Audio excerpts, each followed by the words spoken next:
We're at the Aston Martin stand at the AutoClassica Milano, and I'm speaking with Mr. Eros Bernardi, the marketing manager of Aston Martin Milano. Hello, Mr. Bernardi. Welcome to our stand, everybody. Thank you very much. So, we see some beautiful cars here. How did you get to choose the models we're seeing on display? Well, we have chosen those 4 cars in order to give 2 lines, let's say, so future and past. So as our customers understand all our cars as instant classics, we have made the 2 ancient cars, so the heritage cars, on the lateral side, and inside the main line for the future is just in the middle. So we have chosen 4 cars that could be representing our story, so the whole story of Aston Martin, so starting from the DB4 and going through our sports heritage to Vulcan. Then we will see them in particular. Speaking of the past, we are standing in front of a beautiful car. It's the DB4, and this is the predecessor of the famous James Bond car. What would you like to tell us about that car and, of course, the Bond car? Yes. Well, there is a very strong link within the DB4 that is a GT version and the DB5. Well, if you take a look at the headlights that you can see on the front of the car, normally the DB4 hadn't covered headlights. The covered headlights that are on the GT version, that I must say was a sporty version, so a version that was lighter. Let's talk about the legendären. It was made with a project that was made in Milano. So the DB4 and DB5 and DB6 were made in aluminum. There was a special request by the touring Superleggera Carrozzeria Touring Milano.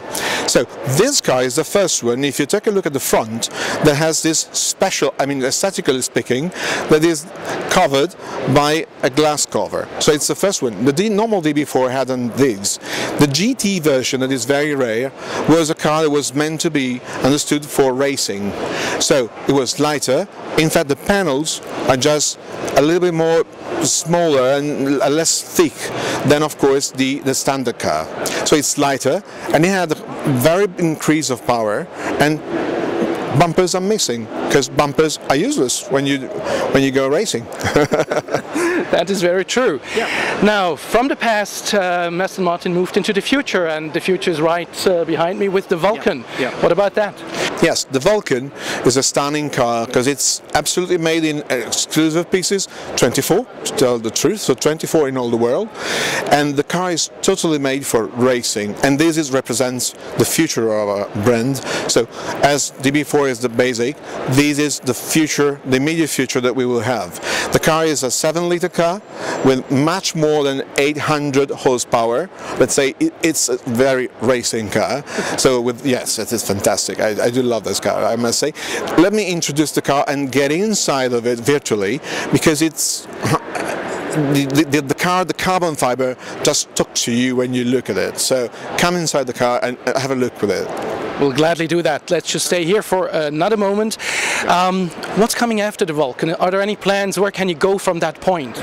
Well, it should be a secret, but yesterday it has been released, so we can talk about it. Let's say that Red Bull and Aston Martin are going to create together a very special and very hypercar.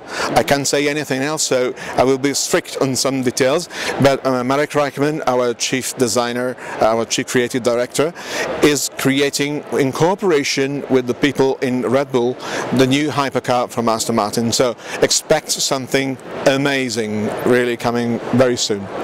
Great, thanks so much for the inside information, and to our spectators, we'll just have a look inside the Vulcan now and let you participate in this great experience.